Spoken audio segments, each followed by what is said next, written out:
Bueno, buenas tardes a todos. Voy a empezar a compartirles una presentación que preparamos para hablar sobre educación especial y pues cuáles son los efectos de esta reforma educativa. Bueno, como ya lo mencionaban Lucía y Marcelino, pues Esteban Moctezuma es el jefe del cártel de la reforma educativa. El tema de esta pequeña presentación se llama la educación especial en México, público hacia lo privado o hacia la mercantilización, como mencionaban los compañeros. Bueno, ya revisamos algunos antecedentes del secretario. ¿Quién es Esteban Moctezuma Barragán? Bueno, pues él fue secretario de Gobernación y de Desarrollo Social durante el sexenio de Ernesto Cedillo. También encabezó Compromiso Social para elevar la calidad de la educación, que surge en el 2002, del que ya nos hablaron bien Lucía y Marcelino sobre esta organización. Fue presidente de Fundación Azteca, especialmente dirigió este proyecto llamado Orquestas Azteca Esperanza Iris, que ahora pues pasó a formar parte de la SEP, y actualmente es el secretario de Educación Pública. Aquí, pues, tenemos una fotografía de Esteban Moctezuma con uno de sus principales colaboradores, Federico Núñez Perea. ¿Cuáles son las redes de colaboración de Esteban Moctezuma con Federico Núñez? Bueno, pues tenemos a Fundación Azteca, obviamente. Federico Núñez es presidente de una organización que se llama RENAPRED, o Red Nacional para Prevenir la Discapacidad. Ellos sobresalen por promover el tamiz neonatal y tienen un documento muy interesante que se llama La Cartilla del Derecho de los Niños a Nacer Sanos, la cual fue distribuida hace unos años por la Comisión Nacional de Derechos Humanos, imagínense. Cuando se habla del derecho de los niños a nacer sanos y de prevenir la discapacidad, pues esto suena a eugenesia, ¿no? A evitar que las personas con discapacidad lleguen a este mundo, RENAPRED tiene también otras empresas, entre ellas, son empresas pero disfrazadas de organizaciones de la sociedad civil, llamada México Incluye, pues que son similares, ¿no?, entre sí. Y ahora se juntan en lo que se llama Movimiento 312, del cual Federico Núñez Perea, amigo de Esteban Moctezuma, es presidente. ¿Qué es lo que hace Movimiento 312? Bueno, Movimiento 312 es un colectivo, por decirlo de esta manera, que está formado de medios de comunicación, organizaciones de la sociedad civil, empresarios, organizaciones no gubernamentales. Tenemos por ahí muchas organizaciones que se dedican a la discapacidad, como son la CONFE, Iluminemos de Azul, Ilumina, Ceguera y Baja Visión. Son en total más de 300 organizaciones que se agrupan en esto que se llama Movimiento 312. Por otro lado, tenemos a la Oritel, que es la Organización Internacional de Teletones, de la que Teletón México forma parte. Existe un pacto de la Oritel con la Organización de Estados Americanos, donde lo que se busca es promover la educación inclusiva en 12 países de Latinoamérica, entre ellos México. Esto en Paraguay, que fue el primer país donde se implementa este modelo, la estructura de Teletón absorbe toda la estructura de lo que es educación especial a nivel público. Ese proceso nosotros le hemos llamado teletonización de la educación especial y es lo que hemos estado viendo también pues aquí en México. No lo podemos advertir de manera inmediata, o sea, no es que mañana Teletón vaya a abrir sus escuelas de educación especial, pero sí se ha ido aumentando y expandiendo la influencia de Teletón en la educación especial. Bueno, pasamos a explicar cómo ha sido la línea política, educativa y empresarial de Esteban Moctezuma junto con estos aliados. El 19 de marzo del 2019 se presenta en la Secretaría de Educación Pública un documento llamado Acceso Efectivo a la Educación Inclusiva. Este documento es presentado por Federico Núñez Perea a nombre del Movimiento 312. Estaban también por ahí gente de la CONCAMIN, y bueno, puros distinguidos personajes del sector empresarial, medios de comunicación. Posteriormente a esto, ya estaban en este momento muy álgidas las discusiones sobre la reforma educativa, y uno de los puntos más importantes era la educación de las personas con discapacidad. Ya se hablaba de que si la educación especial tenía que estar en el artículo 3, que si no tenía que estar. Bueno, hubo varios actores. Nosotros personalmente, como Educación Especial Hoy, participamos muy activamente en las discusiones, defendiendo que se reconociera en el artículo 3 el derecho a recibir educación especial de las personas con discapacidad, algo que ya se había logrado. En el primer dictamen, inciso F del artículo 3, el derecho a recibir educación especial en modalidades. ¿Qué pasa? En marzo de 2019, después de que se aprueba este primer dictamen, Mexicanos Primero, junto con todas estas organizaciones que se pueden ver en la foto, incluidas organizaciones gubernamentales como el CIPINA, como el COPRED y como el CONAPRED, lanzan una contrapropuesta que tenía como objetivo eliminar no solamente a la educación especial, sino también a la educación indígena. ¿Por qué no eliminaron a la educación indígena? Pues porque no se atrevieron a tanto. Entonces, de un momento a otro, tenemos un dictamen que ya se había aprobado, pero que finalmente se presenta otro dictamen, que es el que se aprueba, en el que en el 18º transitorio se establece que el gobierno tendrá 180 días para elaborar e implementar una estrategia nacional de educación inclusiva, y que la educación especial se va a impartir en casos excepcionales. Una estrategia que se acuerdan que ya había sido presentada el 19 de marzo de ese año. Había sido presentada por el Movimiento 312 y por estos grupos empresariales. Entonces, ¿qué pasó ahí? Que tenemos una reforma educativa que se amolda a los intereses, a pactos ya existentes de parte del titular de la Secretaría de Educación Pública. En el caso de educación especial, Federico Núñez es una de las figuras más visibles, pero no es la única que está ahí. El Movimiento 312 no son los únicos que están ahí. Teletón ha manejado un poquito de bajito perfil ahí, no ha dado mucho la cara, pero ahí está. Y ahora, bueno, para finalizar mi participación, hablemos de Aprende en Casa. Se presenta un portal que la SEP lo anuncia con bombo y platillo, de que ya hay en Aprende en Casa un portal dedicado a la inclusión y a la educación especial. Revisamos ese portal que contiene pues documentos, videos, imágenes, orientaciones. Orientaciones elaboradas por quienes creen, por las mismas organizaciones que forman parte del Movimiento 312, por Teletón.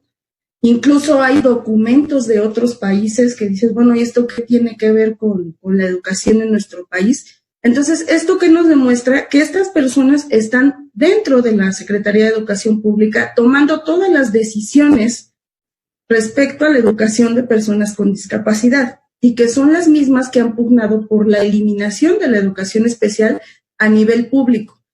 Para cerrar, yo quiero señalar que estas organizaciones que se agrupan en esto llamado Movimiento 312, muchas de ellas son escuelas privadas de educación especial, es decir, están en contra de la educación especial a nivel público, quieren destruir la educación especial a nivel público, pero ellos siguen haciendo educación especial y cobrando.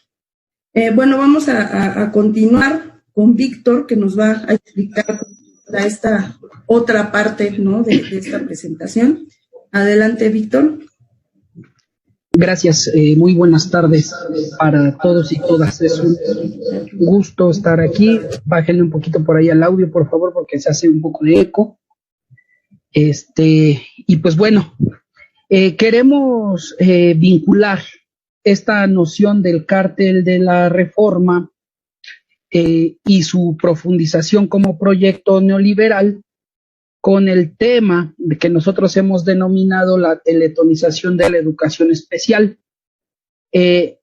Itzel nos introduce bastantes elementos que configuran al cártel actualmente dentro de la Secretaría de Educación Pública respecto a la oferta educativa para los estudiantes con discapacidad.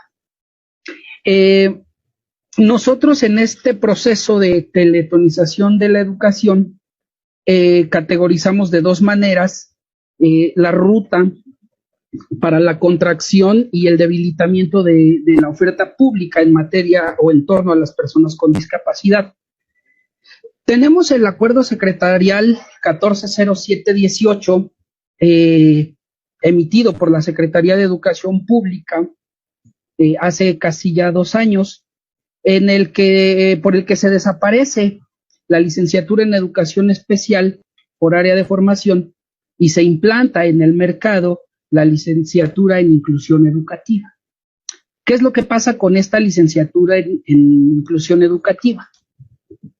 Uno es que no forma a futuros maestros preparados para la atención de las necesidades de las distintas formas de discapacidad, y otro que, de acuerdo a una investigación que realiza la benemérita Escuela Normal Veracruzana Enrique Repsamen, el trayecto formativo o el mapa curricular de esta supuesta licenciatura no alcanza los créditos para ser como tal considerado una licenciatura y se queda en un nivel de técnico superior. El problema no está en el asunto de los técnicos superiores, porque todo es respetable. El asunto está en que la Ley General de Educación estipula que se tienen que contratar únicamente a profesionales con nivel de licenciatura o superior. Por lo tanto, estos estudiantes que hoy están cursando quedan fuera de ese margen. Y en el nivel pedagógico, pues, se manda un mensaje de que la inclusión educativa es responsabilidad de un solo maestro, que a futuro va a ser el único docente que esté frente a las aulas. Es decir, un proyecto piloto para estudiar cuál es la viabilidad de que sea un solo docente el que se encargue, aparte de los estudiantes sin discapacidad, de los estudiantes con discapacidad. Tenemos también la sentencia de la Suprema Corte de Justicia de la Nación del 3 de octubre del mismo año de 2018, que establece la inconstitucionalidad de la educación especial por ser un sistema educativo paralelo o separado. Sin embargo, esta sentencia lo que desconoce es que desde 1993 la educación especial fue reconocida como parte del sistema educativo nacional en la Ley General de Educación. Anteriormente teníamos los artículos 7, 9 y algunos otros más, y el específico, el 41, que señalaban que la educación especial formaba parte del sistema educativo nacional. Y a su vez, lo que tenemos es lo que nos explica Itzel, el desconocimiento o la negativa por parte de la Secretaría de Educación Pública y sus pactos con grupos de legisladores para el desconocimiento de la educación especial como uno de los derechos sustantivos de las personas con discapacidad que están cursando su escolaridad. Así como introducen que es derecho en el artículo 3 la accesibilidad, los ajustes razonables, desconocen lo más importante en el estudio, en el aprendizaje y en el conocimiento, que es la intervención especializada para las personas con discapacidad. Con el pasar del tiempo, este golpeteo a la educación especial ha ido disminuyendo su fortaleza como subsistema del mismo sistema educativo nacional, pasando de ser una modalidad educativa, de un nivel educativo, después a una modalidad educativa, y hoy solo a ser un servicio que ya no se encuentra dentro de niveles, tipos, modalidades ni opciones educativas, sino que tiene un parrafito en la Ley General de Educación ahí como agregadito de 3 líneas, donde dice, sí, y también está la educación especial, no nos acordamos de ello. En la siguiente, esto es lo que nosotros entendemos como una ruta jurídica y política. En esta misma intención, en esta misma ruta, nada más que en el ámbito pedagógico o a nivel pedagógico, pues lo que tenemos es la disminución sistemática a los presupuestos para el mantenimiento y la operación de los servicios de educación especial. Recordando que tenemos por lo menos dos tipos de servicios de la educación especial. El servicio escolarizado, que son los centros de atención múltiple, y los servicios de apoyo que se encuentran dentro de el resto de las escuelas de educación básica, como apoyo para los estudiantes con discapacidad que están inscritos en las escuelas, en las escuelas preescolar, primaria y secundaria. Es decir, por lo menos desde el año 2009 y 2010 se ha venido debilitando el ejercicio de estos recursos, por lo que cada vez ha sido más complicado su sostenimiento. A su vez, no ha habido una contratación real o un incremento real en la matrícula de docentes contratados por la educación especial, que propiamente dicho es contratados por la misma federación, pero destinados al trabajo de la educación especial. Ha habido algunos ingresos y ha habido algunas basificaciones, pero estas han correspondido únicamente a los espacios que quedan disponibles por jubilaciones, defunciones y licencias de diversa índole por maestros que están en servicio. Sin embargo, no ha existido un incremento real en la matrícula. Tenemos también en este mismo sentido, pues el traslado indiscriminado por destajo de los alumnos, de los estudiantes de la educación especial que estaban en los centros de atención múltiple hacia el resto de las escuelas de educación básica, sin importar cuáles son sus necesidades, cuáles son sus requerimientos, cuáles son sus condiciones de vida y condiciones de discapacidad. La gran mayoría de los casos, pues lo que requieren es una infraestructura especializada, una intervención docente más directa, metodologías y recursos didácticos también especializados, y lo que pasa es que se están insertando en las escuelas de educación básica sin la presencia de todos estos recursos especializados que se requieren. A su vez, lo que se ha hecho ha sido una gran difusión y una gran promoción de este discurso de la inclusión como un derecho humano, como un derecho social, y que utilizando algunos de los criterios de evaluación que utilizaría el doctor Jalife, pues es un discurso chafa, ¿no? Realmente es un discurso chafa porque se está interpretando que la forma de inclusión es únicamente tener a los estudiantes con y sin discapacidad dentro de los mismos espacios áulicos y dentro de los mismos espacios escolares. Sin embargo, existe un desconocimiento de sus condiciones y de las necesidades de aprendizaje y de conocimiento que cada uno tiene.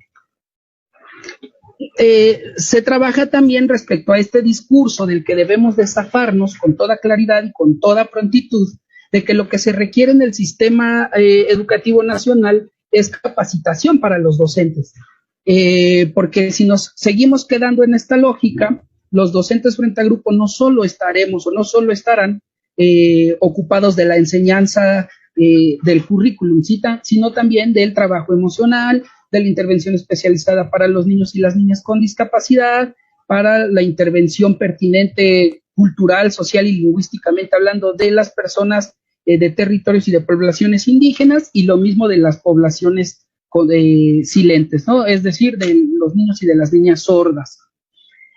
Aquí, pues, como ejemplo de que debemos de zafarnos o tendremos que zafarnos prontamente de este discurso de la capacitación docente, es pues que si nosotros trabajáramos, por ejemplo, con ustedes un curso de una semana para que ustedes puedan escribir una oración, una frase en el sistema Braille, y que después sepan interpretar esa oración en el sistema Braille, no podríamos decir que ustedes están capacitados para la enseñanza del sistema Braille y, por supuesto, para el trabajo docente con niños y niñas con discapacidad visual, o en este caso con ceguera.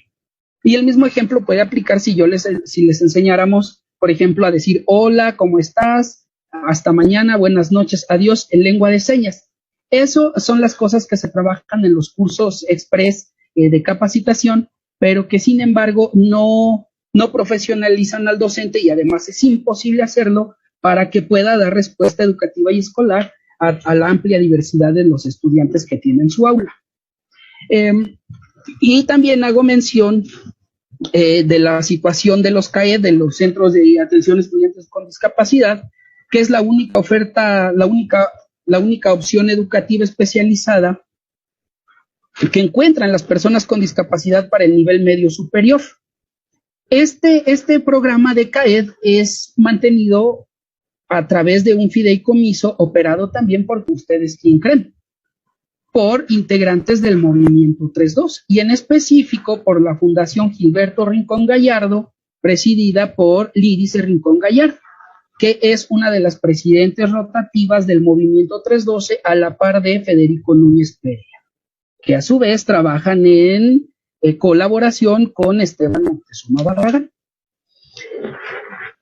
En la siguiente presentación, nosotros observamos este impacto de la ruta, tanto jurídica, política como pedagógica, en la población con discapacidad en los siguientes sentidos. Se reciben los estudiantes con discapacidad en cualquiera de las escuelas de educación básica, que eso en términos reales es positivo porque representa el ejercicio formal del derecho a la educación.